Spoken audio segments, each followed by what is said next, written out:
Hi there, I'm Tom Miller. Are you keeping an eye on the Central Iowa real estate market, wondering what's next? Well, let's break down the latest trends together. This April we've seen some interesting shifts. So are we still leaning towards a seller's market? I'll walk you through all those details. Also, with interest rates around 7%, I'll help you figure out if it's the right time for you to make a move. And don't forget, a significant change is coming July 1st with the new Iowa law mandating buyers sign an exclusive buyer agreement. Stick with me until the end for some key charts that can make all the difference in your decisions. Ready to dive in? Let's get started. All right, so let's dig into the numbers. So here's what we saw in April of 2024. Just quick note, as of today, we've got 3,085 active listings as of May 13th, 2024. But let's talk about April. So in April, we saw 833 new listings in Central Iowa. We saw 1,301 pending sales. Again, pending sales are homes that have accepted an offer but are not yet closed yet. And then we saw 1,144 closed sales. Let's take a look at Johnston. So Johnston, we saw 20 new listings. We saw 29 homes accept an offer, and we saw 29 closings. Ankeny, again, April 2024, we saw 82 new listings. We saw 144 pending sales, and we saw 145 closed sales. Urbandale, 63 new listings, 77 people accepted an offer, and we had 71 closed sales. And then Waukee, again, April 2024, we saw 99 new listings. We saw 83 homes accept an offer, and we saw 51 closed sales. All right, let's talk a little bit just about some market trends here real quick. So I like this slide. Les Sulgrove does a great job on a monthly basis putting out information about our Des Moines Area Association of Realtors, and I thought this was a great slide that he came out with. It shows the amount of appreciation that we saw over the COVID-19 timeframe. And so we saw home prices go up on average about 38% from March 15th of 2020 through May 11th of 2023. That's pretty incredible. That is a large amount of appreciation. Awesome for people that owned homes through that time frame. Again, makes it tough for first-time home buyers. For people trying to get into this market, it's a lot more expensive than it used to be. Speaking of first-time home buyers, this is an interesting representation of what a monthly payment, principal and interest, would be on a 5% versus a 10% down payment on a home that is 80% of the median home price. Right now, and that's a lot of information. Really, all you got to pay attention to here is just look at what that chart has done here the past couple of years, and it just really shows that affordability for first-time home buyers, it's just gotten so much more expensive. And frankly, I'm working with a first-time home buyer right now. They're really struggling. They're looking at the lower end of the market, and it is just a real challenge right now. So this is a great representation of that. You can see, 2016 through 2021, even into 22, affordability was pretty good. And then, boy, just the past couple of years here, it has really gotten a lot more expensive. And, the biggest driver of that is interest rates. As you can see here, as of the 9th, rates are right about 7%. Today, they're hovering right at 7. Some products are just a titch below 7, which is great to see a 6 on the front of stuff. But interest rates have made a huge impact. Back here, rates, some people have a 2.5% mortgage rate. There's 3%, 4% mortgage rates through here. So that interest rate's playing a huge role, as well as that appreciation we've seen in making homes a lot less affordable here in Central Iowa. It still makes sense to be a homeowner. So this is a National Association of Realtors put this together, showing the difference in net worth between homeowners and renters. And man, just look at that. It's significant. Even pre-COVID, it was significant. I'm telling my kids, as soon as you can get into the market and get yourself a home, the better, because you're going to take advantage of that appreciation and you're not paying off somebody else's mortgage. Yeah, you're going to need a mortgage, but you're going to be paying off your own mortgage. You're going to be creating equity in that home. You're going to be helping your net worth out. Whereas if you're renting, you're not helping your net worth. You're helping somebody else's net worth.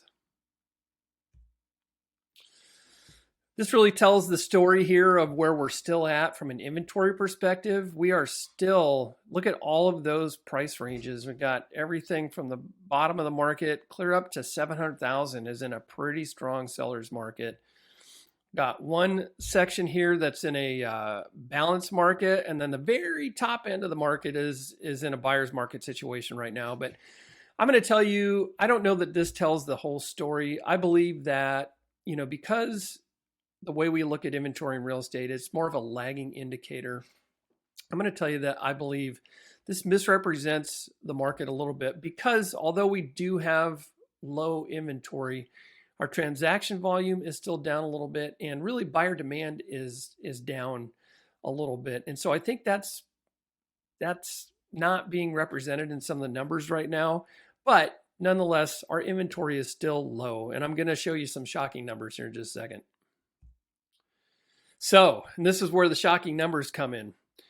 For our entire overall Central Iowa market to get to achieve a balanced market, which means that neither the seller nor the buyer has an advantage, we would need, as of April 28th, 2024, we would need 2,482 more homes on the market. Now, it's a generalization on the number.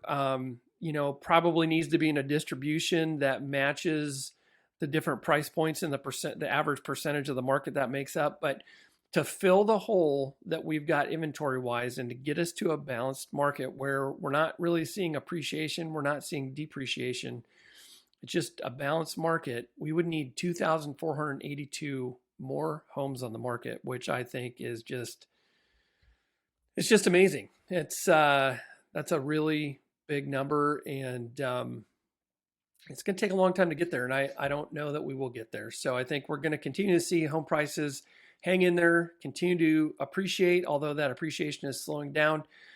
And this is where we talk about when interest rates do go down, home prices are going to go up, and that the inventory hole is going to get even deeper, basically. So I think that's going to be a real challenge going forward.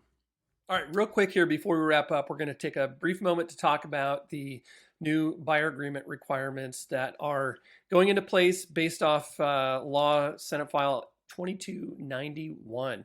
These go into effect July 1st. So if you're going to be buying a home this summer, from July 1st on, you're going to have a signed agreement with an agent in order to write an offer with that agent.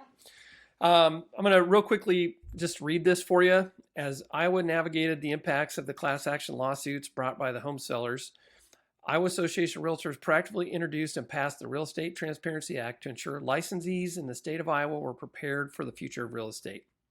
Again, SF 2291 will go into effect on July 1st, 2024. This legislation requires that a buyer agreement be signed prior to showing a property, or prior to an offer being made if no property is shown. This requirement does not apply to open houses. So you're going to be able to go to an open house and not have a signed agreement. So I can see a lot of people starting their process visiting open houses. It also requires that brokerage agreements conspicuously display a statement that the broker's commissions, fees, and compensation are negotiable and not set by law. I've always set my compensation levels. I will continue to do that. And I think this transparency is great. It also authorizes sellers to use a portion of the proceeds of the sale of real property or another source to pay a buyer's licensee compensation. So what this is saying is this is allowing the current practice to go on of sellers agents via the seller offering compensation to a buyer's agent to incent them to come show their house and write offers on that property. I think that's great. I think that's important. I think that's what keeps the market moving.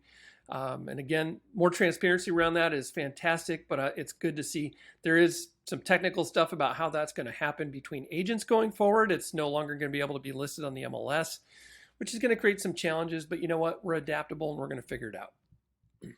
Maintains agency disclosure requirements to ensure the role of a licensee and their value in a transaction is clearly communicated to clients and it provides transparency and allocation of compensation of brokers in a real estate transaction. Again, transparency is huge. I always tell my clients I'm really big on transparency, and anytime I've been working with a client, particularly my buyer clients, I sit down, like to do a kind of get organized consultation before we go spend a bunch of time looking at homes. And one of the things I tell them is transparency is super important.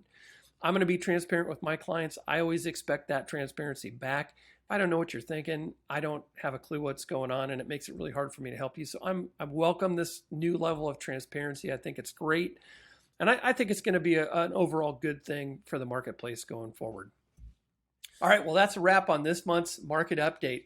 See my friend Murphy back here? Murphy now knows a lot more about real estate. I hope you do too.